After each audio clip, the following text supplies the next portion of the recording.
Hello everyone, welcome back. I'm Kris, and today I was going to cover the Napoleonic Wars from,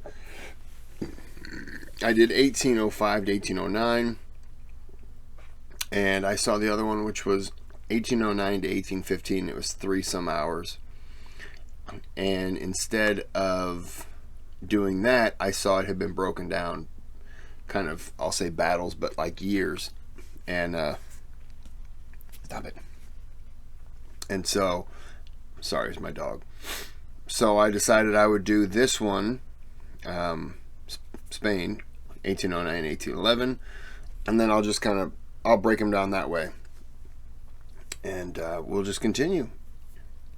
I've been enjoying this, so let's go ahead and get into it. I've already had one, but I have a second one here ready to go. Let's go ahead and kick it off, see if it tastes right.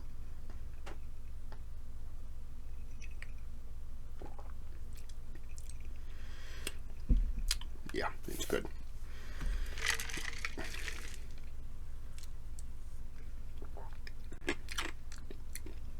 And that's good too. That's just Coke Zero, so with a lot of ice. I have some chips, some mozzarella cheese, and hummus. So it's going to be a good day. But we're going to go ahead and get into this. Like and subscribe, all that stuff, and let's go.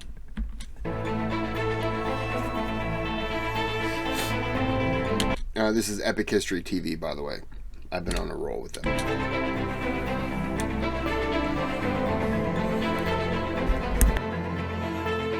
In 1809, Napoleon Bonaparte, Emperor of the French, was at the height of his power.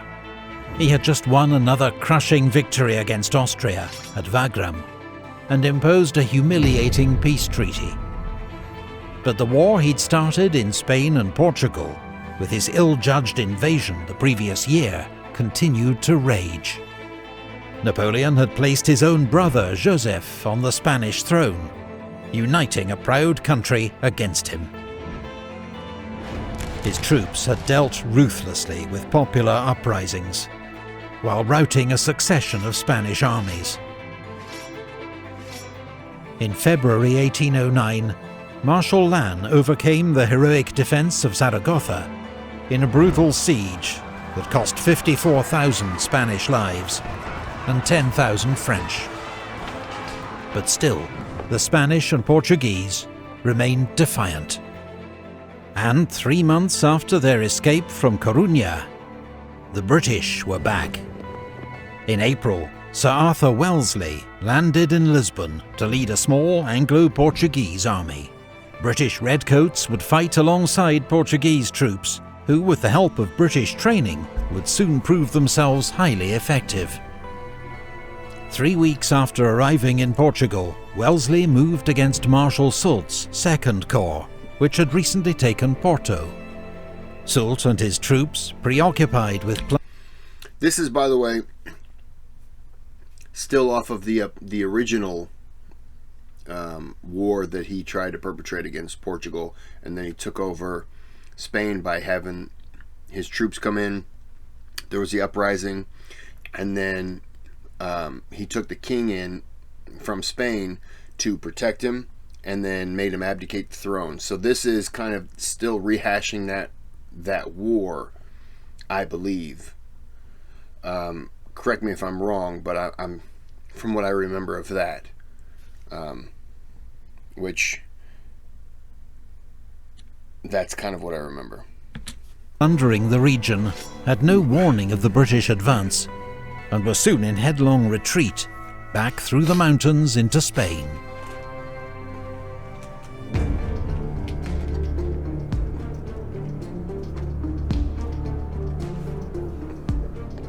Having secured Portugal for the time being, Wellesley planned a joint campaign with General Cuesta, commanding the Spanish army of Extremadura. On the 10th of July, the two commanders met at Casas de Miravete to discuss strategy. Relations between these two allies were not straightforward. Spain and Britain had a long history of conflict.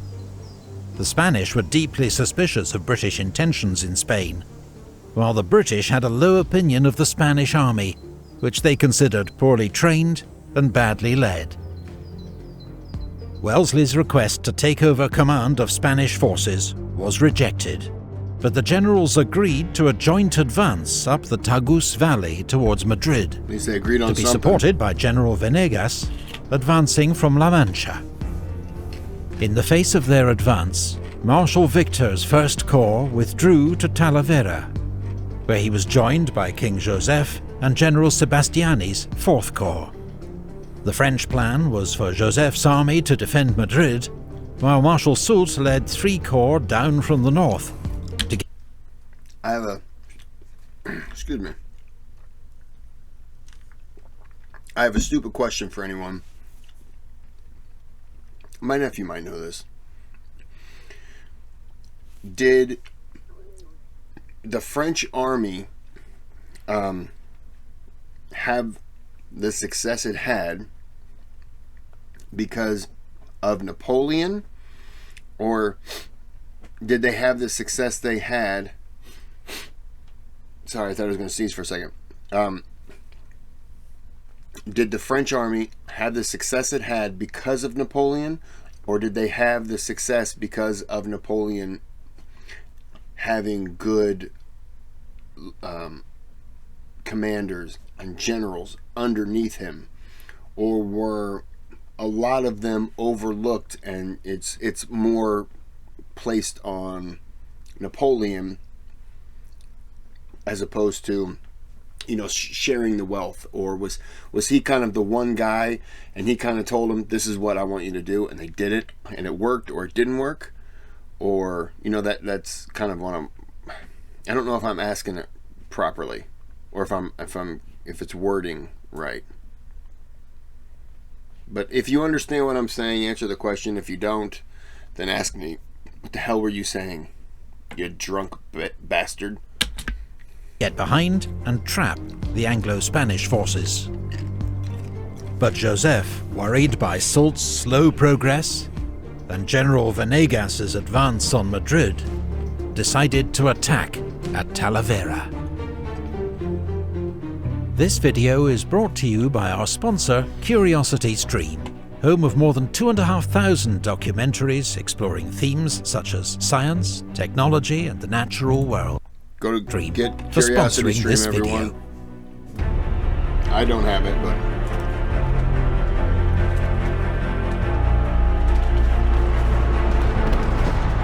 The Battle of Talavera saw British infantry bear the brunt of the French assault. They stood firm and repelled the enemy with disciplined musket fire and bayonet charges. wow. Talavera was a small battle compared to the great clashes fought that year in Austria, but it proved that under Wellesley, Britain's small, well-drilled army was a force to be reckoned with, even though in the short term, victory achieved little. Warned of Soult's approach from captured dispatch, I just want to disagree a little bit. I understand that sometimes a victory can seem meaningless, but in the greater war, that military commander has gained a little bit of a name against the, like, Napoleon's probably now looking at him like, okay, Wellesley, wherever he is, we got to keep him in mind. You know, it could be one of those things where it's a psychological, it may be nothing victory for Wellesley, but it's a major psychological loss for the enemy. And it just depends on how the enemy reacts to it. That's just my thinking to it. I could be wrong. I'm obviously not a general. I'm sitting here eating hummus and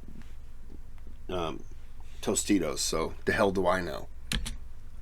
the victorious Anglo-Spanish army retreated, while King Joseph and Fourth Corps marched against Venegas's army, which they smashed at the Battle of Almonacid.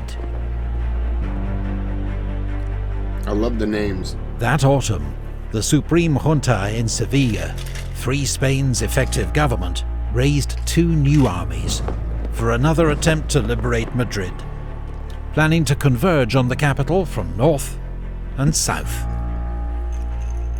But Wellesley, ennobled as Viscount Wellington for his victory at Talavera, had been so disgusted by the lack of Spanish cooperation that summer that he refused to risk his army. Predictably, Spain's inexperienced armies met with disaster. At Ocaña, they suffered their biggest defeat of the war, when a smaller force under Marshal Soult routed the Spanish army, taking 14,000 prisoners and 50 cannon. A week later, the army of the left was heavily defeated at Alba de Tormes.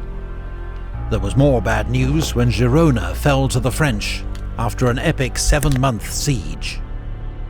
The Supreme Junta's plans to retake Madrid were in tatters, and southern Spain was now wide open to French attack.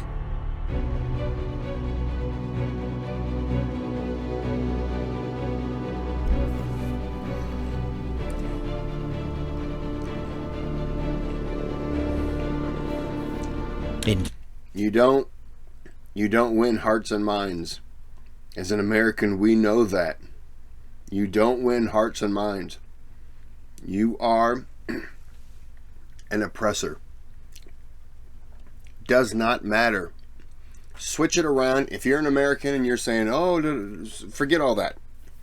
Switch it around and say Afghanistan or Iraq or Turkey or Norway, Switzerland. Switzerland invaded us.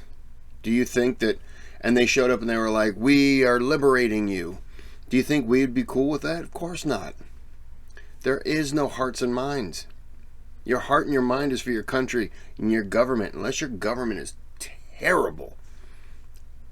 But even then, okay, great. You liberated us. Now get out. Let us live our lives. After a while, if you're not doing that, no. Now we don't like you. Even though you've done something good for us, we no longer like you. You've been here too long. There is no hearts and minds.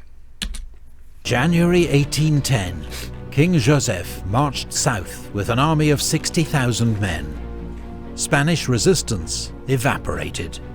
Spain's Supreme Junta was overthrown in a coup, as Córdoba and Sevilla fell without a fight.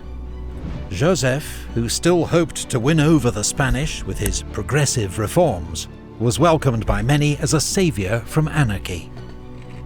Only Cadiz held out, its defences reinforced by a British naval squadron, and was besieged by Victor's First Corps. Meanwhile, Napoleon sent Marshal Massena to Spain with 65,000 reinforcements. He was reckoned one of Napoleon's best marshals, and had just been made Prince of Essling for his heroics in the recent war against Austria. Massena was to lead a third French invasion of Portugal, take Lisbon and chase the British back into the sea. He laid siege to Ciudad Rodrigo, a fortified city controlling one of the main routes into Portugal, which surrendered after 2 weeks' bombardment. Wellington, with only 33,000 men to face Massena's 50,000, retreated. Massena crossed the Portuguese frontier and besieged Almeida. After just 13 hours of bombardment, a lucky French shot hit the Portuguese magazine. 70 tons of gunpowder went up in a devastating explosion that made all further resistance useless. Oh no. It was a serious blow to Wellington, who'd been relying on Almeida's strong defences to buy him time. No. At Busaco, he found a strong defensive position and made a stand.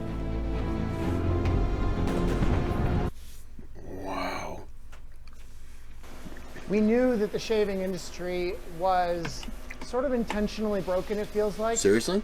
It almost feels like product is Tell me made more. to... Oh. Massena's uphill frontal attack failed, at a cost of 4,000 casualties. But the next day, the French found a way to outflank Wellington's position, and his retreat continued. as Massena's army neared Lisbon, his scouts reported something completely unexpected. Stretching across the Lisbon peninsula, protecting the city from attack, they found a new chain of fortifications in two major lines.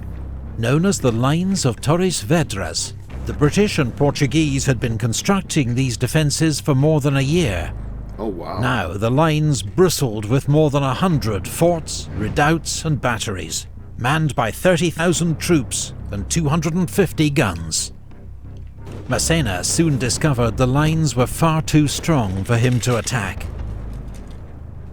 What's more, a scorched earth strategy had stripped the surrounding countryside of anything that might help the French. While Portuguese partisans attacked French supply columns as they struggled through the mountains to reach Massena's army. Massena faced a grim predicament. Starved of supplies, too weak to attack, unwilling to retreat. You're screwed then. But throughout this standoff, it was Portuguese peasants who suffered most of all. When their villages and farms were burned, many took refuge in Lisbon, where thousands died of starvation and disease. War really sucks.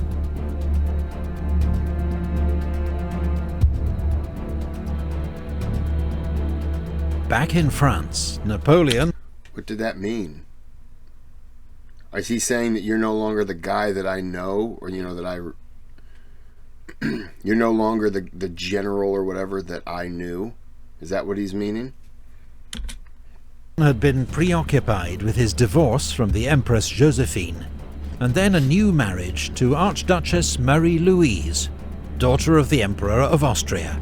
She was now expecting their first child.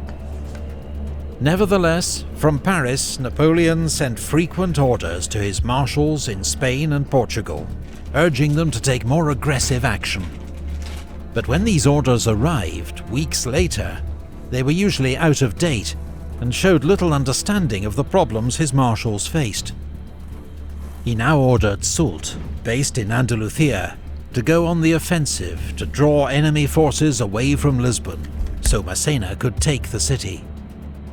Soult laid siege to Badajoz, a fortified city that controlled the southern route into Portugal. When 12,000 men of the army of Extremadura marched to its relief, they were routed by Soult, after which the city tamely surrendered, giving up 8,000 prisoners and vast quantities of stores. It was another heavy blow to Spain's armed forces. But remarkably, despite such disasters and their many blundering generals, the Spanish troops remained willing to fight, the courage of the rank and file undimmed. Good for you. Victor's First Corps, besieging Cadiz, had now been so weakened to support other operations that the Anglo-Spanish garrison decided to attack. The Allies landed along the coast to strike at the French siege lines from the rear. But they were ambushed by the French at Barossa. Despite heavy losses, the Anglo-Portuguese rearguard fought off the enemy, but a furious falling out between British commander Sir Thomas Graham and his Spanish counterpart General La Peña threw away any advantage. Soult, alarmed at these developments, marched back to Andalusia. Meanwhile, Massena, out of food and with no prospect of reinforcement, had no option but to retreat. Wellington's army pursued, discovering evidence of several appalling atrocities committed by the French against Portuguese villagers.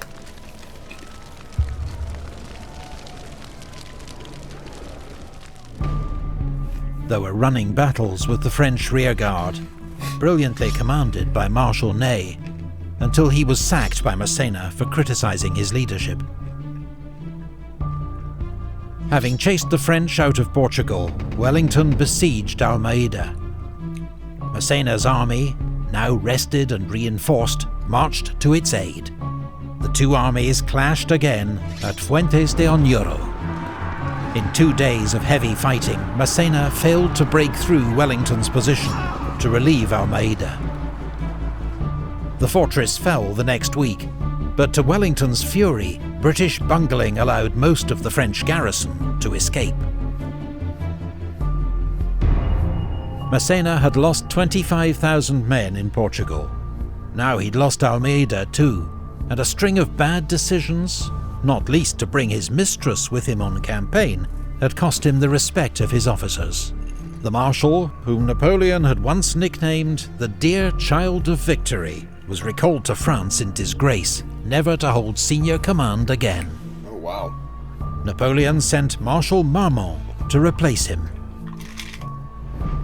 Meanwhile, Marshal Beresford, the British commander of Portugal's army, was sent to retake Badajoz with 20,000 British and Portuguese troops. When Soult approached with a relief force, Beresford marched to meet him at Albuera. It was one of the bloodiest battles of the war, around 6,000 casualties on each side, with more than a third of the British infantry killed, wounded or captured. Marshal Soult declared, "There is no beating these troops, in spite of their generals. I always thought they were bad soldiers. Now I'm sure of it. I had turned their right, pierced their center, and everywhere victory was mine. But they didn't know how to run." Soult had been There's no beating these troops in spite of their generals. I always thought they were bad soldiers. Now I'm sure of it.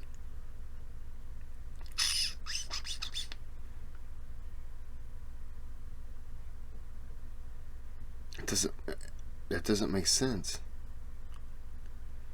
There's no beating these troops in spite of their general. Okay, there's no beating these troops. I always thought they were bad soldiers. Now I'm sure of it. Well, if you're sure of it, then why are you saying there's no beating them? They turned their right, pierced the center, and everywhere victory was mine, but they did not know how to run.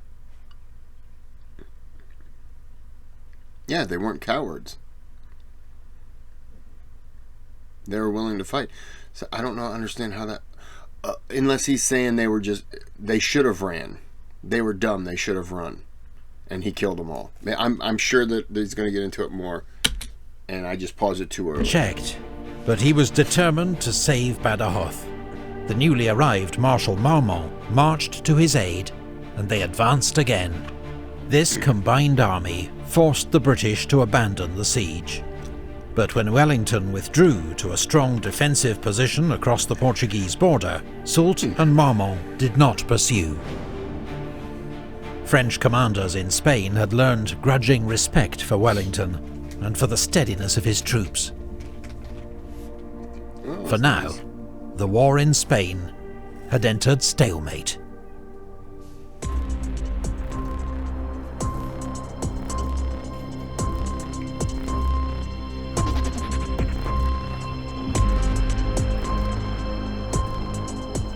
While British, French and Spanish armies crisscrossed Spain and Portugal, another war was fought every day in the mountains, hills and woods. From 1808, Spanish and Portuguese civilians, militias and ex-soldiers began taking up arms against the hated French invader. They waged a war of ambushes and hit-and-run raids, known in Spanish as La Guerrilla, the Little War. Its fighters became known in English as guerrillas. Yeah. Britain's Royal Navy supplied... I'm applauding because I'm happy that the civilians are doing it, because it's no different. If you switch this, and this was Spain invading France, I would have clapped as well. If the French people had done the same thing, you know, it's because of those people invading your territory. It has nothing to do with the country. I am not pro-Spain over France. France helped us with our independence. I'll never knock that. I appreciate it greatly. It's not that England's terrible. Just, you know, we wanted our own country. So that's why I'm applauding. I'm just applauding when civilians do that, because every country, every civilian would do that. Not every civilian. Civilians that you know, you understand what I'm trying to say. Back to the video.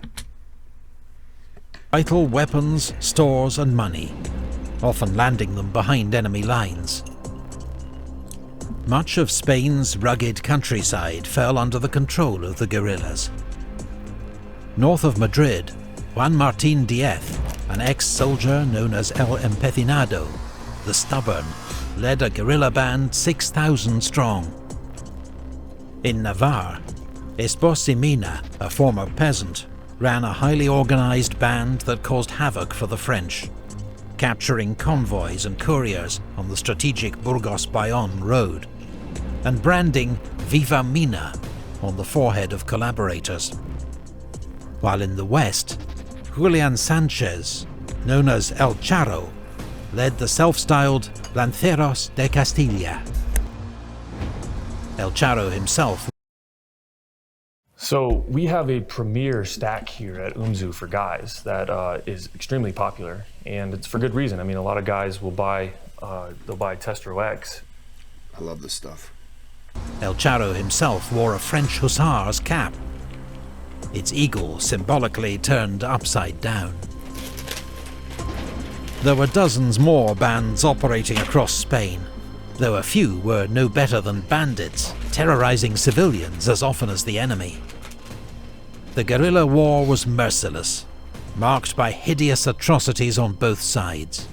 A French soldier's greatest fear was to be taken alive by the guerrillas, who often tortured their prisoners before killing them. Tens of thousands of French troops were tied down by this people's war, guarding outposts or patrolling the countryside. The roads were so dangerous for French messengers that they required cavalry escorts of 200 men or more. Wow. Many still didn't get through, their valuable dispatches forwarded to Wellington, for whom they became an invaluable source of intelligence. The war in Spain would ultimately cost the lives of 240,000 French soldiers. As was typical in wars of this era, most died from disease, but more died fighting guerrillas than in battle against the British and Spanish armies. Wow. However, it was the twin threat, a well-led regular army under Wellington and a popular insurgency, that left the French facing an impossible strategic dilemma. If their armies remained dispersed to fight the guerrillas, Wellington could attack. But if they concentrated to defeat Wellington in battle, huge swathes of the country would quickly fall to the guerrillas. This was Napoleon's Vietnam, or his bleeding ulcer, as he called it. A war that cost his empire an average of 100 casualties every day, with little prospect of victory.